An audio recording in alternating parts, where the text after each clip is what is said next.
जय श्री कृष्णा। राधे राधे। ओम नमः शिवाय। सावन माह की पूजा विधि लगभग 20 मिनट में करें। ओम श्री गणेशाय नमः है। ओम नमः शिवाय। आज हम भगवान शिव और माता पार्वती का स्मरण करते हुए सावन माह की पावन पूजा आरंभ करते हैं। सबसे पहले स्नान करके स्वच्छ वस्त्र धारण करके और पूजा स्थान को साफ करें। भगवान शिव के सामने दीपक और धूप जलाए।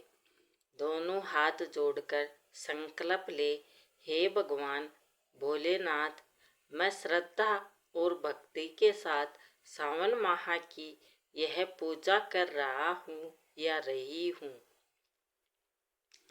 कृपया मेरी पूजा स्वीकार करें और मेरे परिवार पर अपनी कृपा बनाए रखे।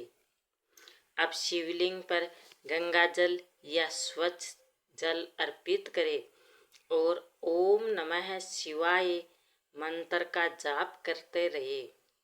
इसके बाद दूध, दही, शहद, घी और शक्कर से पंचामृत अभिषेक करें।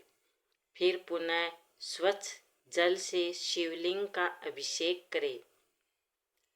अब भगवान शिव को चंदन, अक्षत, बेलपत्र, धतूरा, आक के फूल यदि उपलब्ध हो, पुष्प और भस्म अर्पित करें। प्रत्येक बेलपत्र चढ़ाते समय श्रद्धापूर्वक बोले, ओम नमः शिवाय। अब धूप और दीप अर्पित करें और भगवान शिव का ध्यान करें। कुछ क्षण आंखें बंद करके महादेव के दिव्य स्वरूप का स्मरण करें। इसके बाद 108 बार ओम नमः शिवाय मंत्र का जाप करें। फिर श्रद्धापूर्वक महामृत्युंजय मंत्र का पाठ करें।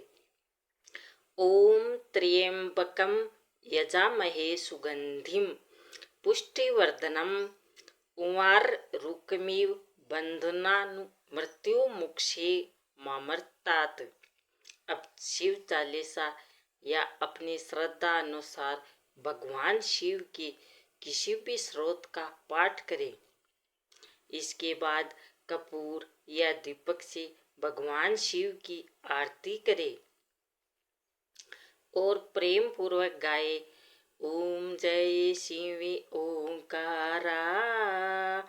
आरती के बाद भगवान शिव से प्रार्थना करें, हे भोलेनाथ, हमारे जीवन से सभी कष्ट दूर करें।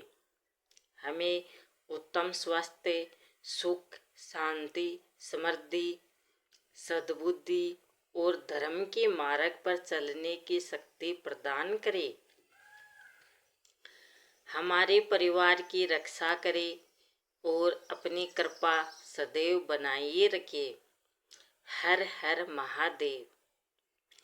अंत में भगवान शिव को फल या मिठाई का भोग लगाइए, प्रसाद ग्रहण करें और सभी में बांटे। हर हर महादेव। ओम नमः शिवाय। सावन माह की कथा। पहला अध्याय। सावन माह का पावन आरंभ और महादेव की महिमा। बहुत समय पहले की बात है। हिमालय की गोद में बसे एक छोटे से गांव में हरिदास नाम का एक धर्मपरायण किसान रहता था। वह भगवान शिव का परम भगत था। वर्ष भर वह मेहनत करता, लेकिन सावन का महीना आते ही उसका मन पूरी तरह शिव भक्ति में डूब जाता। जैसे ही आषाढ़ का अंतिम दिन समाप्त हुआ, चारों ओर काले बादल छा गए। पहली वर्षा की बूंदें धरती पर पड़ी और वातावरण में अद्भुत सुगंध फैल गई। मंदिरों में घंटे घड़ियाल बजने लगे। हर हर महादेव के जय घोष से पूरा गांव गूंज उठा। हरिदास ने अपने बेटे माधव से कहा, बेटा, सावन केवल वर्ष का महीना नहीं, यह स्वयं भगवान शिव का प्रिय मास है। इस महीने की गई पूजा, जप, दान और भक्ति का फल कई गुना बढ़ जाता है।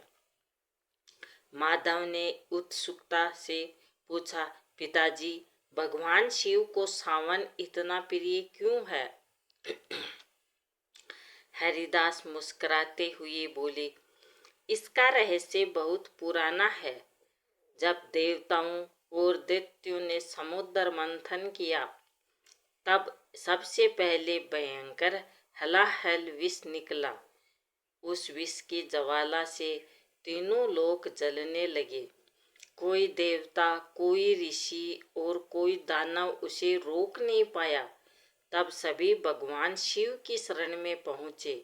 महादेव ने संसार की रक्षा के लिए वह विष अपने कंठ में धारण कर लिया। माता पार्वती ने विष को उनके कंठ से नीचे नहीं उतरने दिया। तभी से उनका कंठ नील हो गया और वे नीलकंठ कहलाए। विष की तीव्र गर्मी को शांत करने के लिए देवताओं ने भगवान शिव पर गंगा जल, दूध और शीतल जल से अभिषेक किया। यह समय सावन का था। तभी से इस पूरे महीने भगवान शिव का जल अभिषेक करने की परंपरा चली आ रही है। माधव यह कथा सुनकर भाव विभोर हो गया। उसने उसी क्षण संकल्प लिया कि पूरे सावन महीने वह प्रतिदिन शिवलिंग पर जल चढ़ाएगा और ओम नमः शिवाय मंत्र का जप करेगा।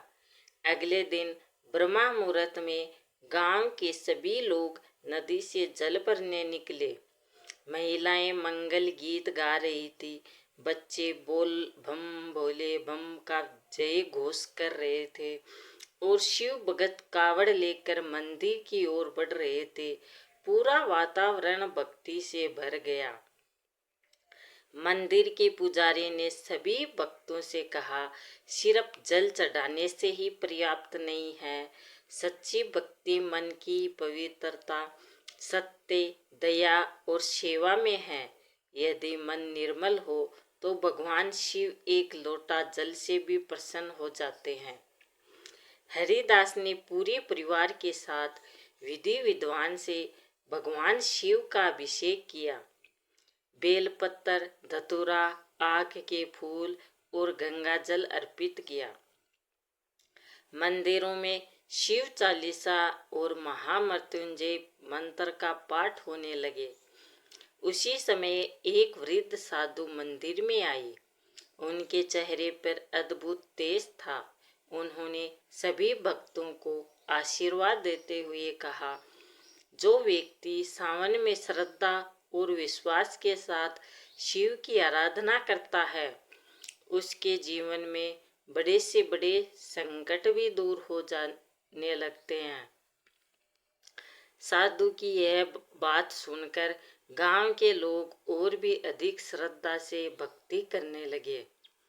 लेकिन उसी गांव में धनपाल नाम का एक धनी व्यापारी भी रहता था। उसे अपनी संपत्ति पर बहुत घमंड था। वह लोगों की श्रद्धा का मजाक उड़ाता और कहता, सिर्फ पूजा पाठ से कुछ नहीं होता, धन से ही सबसे बड़ी शक्ति है। साधु ने शांत स्वर में कहा, समय आने पर हर मनुष्य को अपने कर्मों का फल अवश्य मिलता है। धनपाल ने उनकी बात पर ध्यान नहीं दिया और वहां से चला गया। इधर हरिदास अपने पुत्र माधव को समझाने लगा, बेटा, भगवान शिव कभी धन या वैभव नहीं देखते। वे केवल भगत का निष्कपट प्रेम देखते हैं।